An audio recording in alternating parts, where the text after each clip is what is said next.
అందరికీ నమస్కారం. ఈనాడు మన కర్నూలు నియోజకవర్గ వైఎస్ఆర్ కాంగ్రెస్ పార్టీ విస్తృతస్థాయి సమావేశానికి ఏర్పాటు చేసిన మన వైఎస్ఆర్ కాంగ్రెస్ పార్టీ జిల్లా అధ్యక్షులు సీనియర్ నాయకులు ఎస్వి మోహన్ రెడ్డి గారికి, అలాగే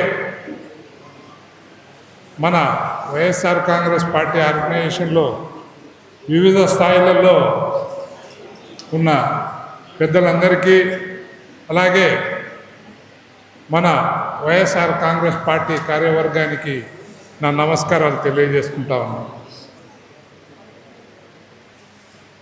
ఈరోజు నేను ఇక్కడ పర్యవేక్షకునిగా ఈ కర్నూలు జిల్లాలోని కర్నూలుకు, కోడుమూరు పట్టణానికి నాకు బాధ్యతలు నిర్వహించడానికి పార్టీ నుంచి పర్మిషన్ వచ్చింది. ఇక్కడ నేను చేసే పని ఏం లేదు, ఎందుకంటే ఆల్రెడీ సీనియరు, అన్ని విధాలుగా పార్టీకి మొదటి నుంచి ఉన్నవారు ఉన్నారు. వారు పార్టీలో ముందే ఈ యొక్క వ్యవహారాలు ఇవన్నీ ఎలా చేయాలి, ఎట్లా చేయాలి, ఇవన్నీ ఆయనకు ముందే తెలుసు.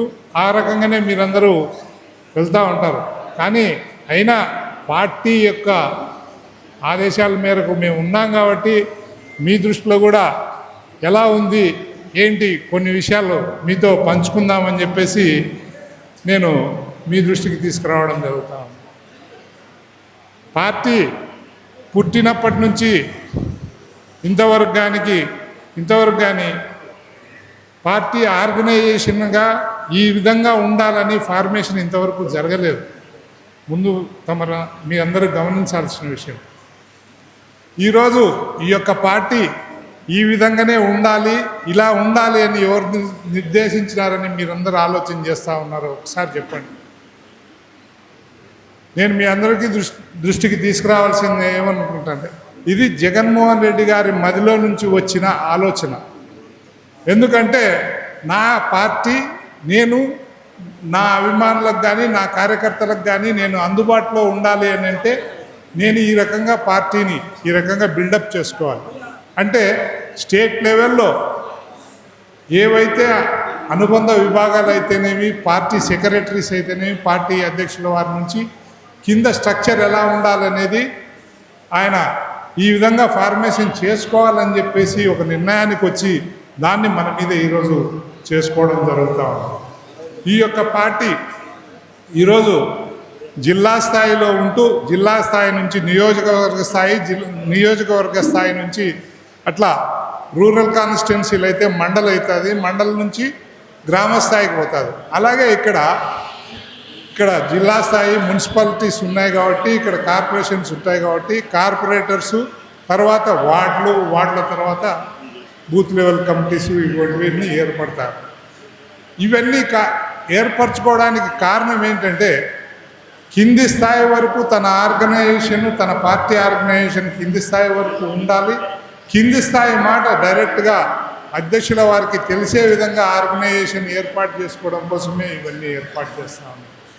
ప్రతిసారి ఏదో రకంగా ఇంతకాలం గడుపుతూ వచ్చినాం, కానీ ఇప్పటి నుంచి అలా కాదు.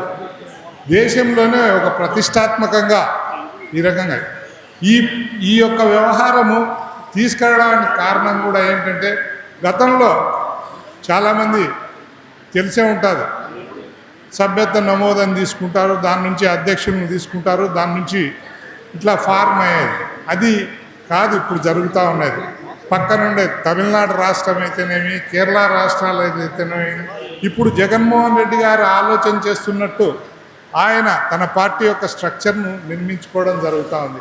కాబట్టి దయచేసి విఘ్నులందరూ, పెద్దలు, ఇక్కడ ఉన్న కార్యవర్గ సభ్యులు మొత్తం అంతా కింది స్థాయి వరకు ఏ రకంగా ఫార్మేషన్ ఉందో అది కూడా ప్రజాస్వామ్యబద్ధంగా రచ్చబండల టైపులో, అంటే అందరూ ఆ ప్రాంతానికి సంబంధించిన వారందరూ పెద్దలు, పిన్నలు అందరం కూర్చొని మన కార్యవర్గం ఏ రకంగా ఎన్నుకోవాలనో దయచేసి ఈ యొక్క విషయాలను కూడా ఎన్నుకొని గమనించాల్సిందిగా కోరుతా ఉన్నాం. తప్పకుండా పార్టీ అంటే పూర్తి ప్రజాస్వామ్యయుతంగా జరుగుతూ ఉంది మన పార్టీ ఫార్మింగ్.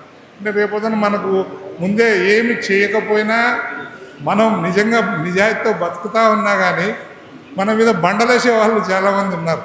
వీళ్ళంతా మక్కి లేకపోతే ఒక చెట్టు కింద కూర్చొని ఒక ఇంట్లో కూర్చొని ఏసీలో కూర్చొని పేర్లు రాసుకున్నారు. ఇటువంటి చెడ్డ పేర్లు రానివ్వకుండా మనం జాగ్రత్త పడి మనం అందరం పూర్తి మన నాయకుడి ఆదేశాల మేరకు మనం ఈ యొక్క కార్యక్రమాన్ని బాధ్యతతో ఎంతో శ్రద్ధతో నిర్వహించాలని చెప్పేసి మీ అందరినీ విజ్ఞప్తి చేస్తూ కోరుకుంటా ఉన్నాం.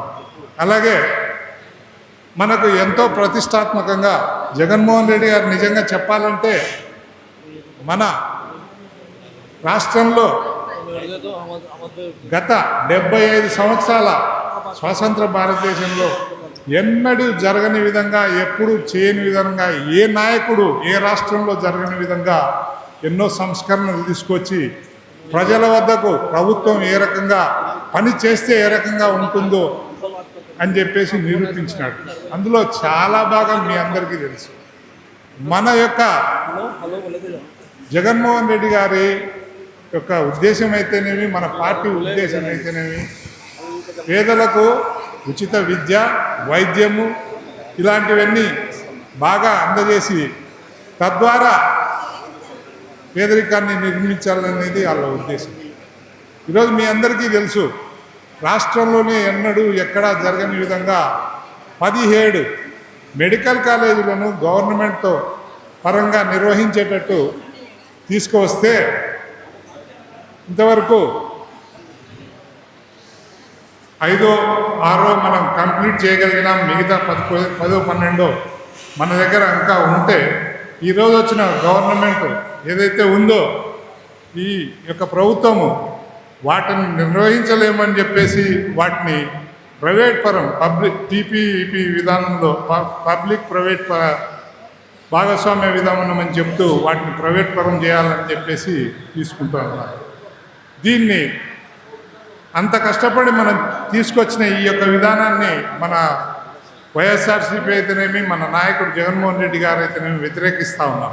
ఈ వ్యతిరేకించడానికి కారణం ఏంటంటే పడ్డ కష్టం మనది, మన పార్టీ మన కష్టం మనం పడి మనం ఎంతో చేసి కేంద్రంతో తీసుకొని వస్తే వాటిని ఈజీగా లాభాల కోసము 10 మందిని తన అనుయాయులకో లేకుంటే ఏమంటారు బినామీల కోసం వాళ్ళకి అప్పచెప్పి దాన్ని ఎంజాయ్ చేసి దాన్ని సుఖపడి దాని మీద కూడా వ్యాపారాలు చేసి సంపాదించుకొని పేదలకు విద్య అయితేనేమి వైద్యం అయితేనేమి అందకుండా చేయాలనే ఉద్దేశంతో చేస్తాం. ఈరోజు మీ అందరికీ తెలుసు కర్నూలు పట్టణంలో మన పెద్ద ఆసుపత్రి ఎట్లా ఉంది.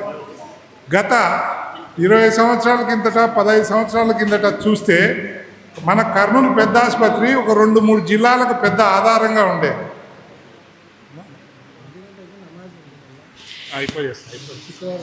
కంప్లీట్ 2వ పాయింట్.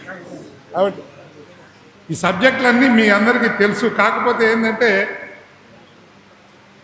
దానిని మనం ప్రాపర్గా తీసుకుపోవాలి. కాబట్టి ముందుగా మనం మేము మీరు చెప్పే ఈ పీపీ విధానాన్ని వ్యతిరేకిస్తూ ఉన్నాం. చేతనైన కాదు అందరి సహకారంతో, అది కూడా ఈసారి మన వైఎస్ఆర్ కాంగ్రెస్ పార్టీ కాదు అందరి సహకారంతో ఈ యొక్క వ్యతిరేకం అనేది ఏర్పాటు చేస్తాం. అలాగే మన ప్రజాభిప్రాయ సేకరణ కూడా దీని మీద ఎట్లా ఉందని చెప్పేసి ఈ కోటి సంతకాల కార్యక్రమం తీసుకొని వచ్చి గవర్నర్కు అప్పచెప్పడం జరుగుతూ ఉంది. అలాగే దీన్ని నేషన్ వైడ్గా కూడా ఒకవేళ ఆ ప్రభుత్వం దిగి రాకపోతే ఏదైతే తెలుగుదేశం గవర్నమెంట్ అయితే ఉందో చంద్రబాబు నాయుడు ఉన్నారో వాళ్ళు దిగి రాకపోతే కూడా మనం ఇంకా దీని మీద పోరాటం చేసి దానిని ప్రభుత్వం మెడలు వంచైనా సరే ఈ యొక్క ప్రైవేట్ పరం చేసే విధానాన్ని అడ్డుకుంటామని చెప్పేసి ఇది సందర్భంగా తెలియజేస్తాం. కాబట్టి ఇవన్నీ ఏ రకంగా చేయాలి అనే దానికి పెద్దలు మోహన్ రెడ్డి అన్న గారు మనందరికీ ఇంతవరకు చెప్పినారు. కాకపోతే మీ అందరి దృష్టిలో ఒకటి నేను చెప్పేది ఏంటంటే మనకు నవంబర్ 20 వరకు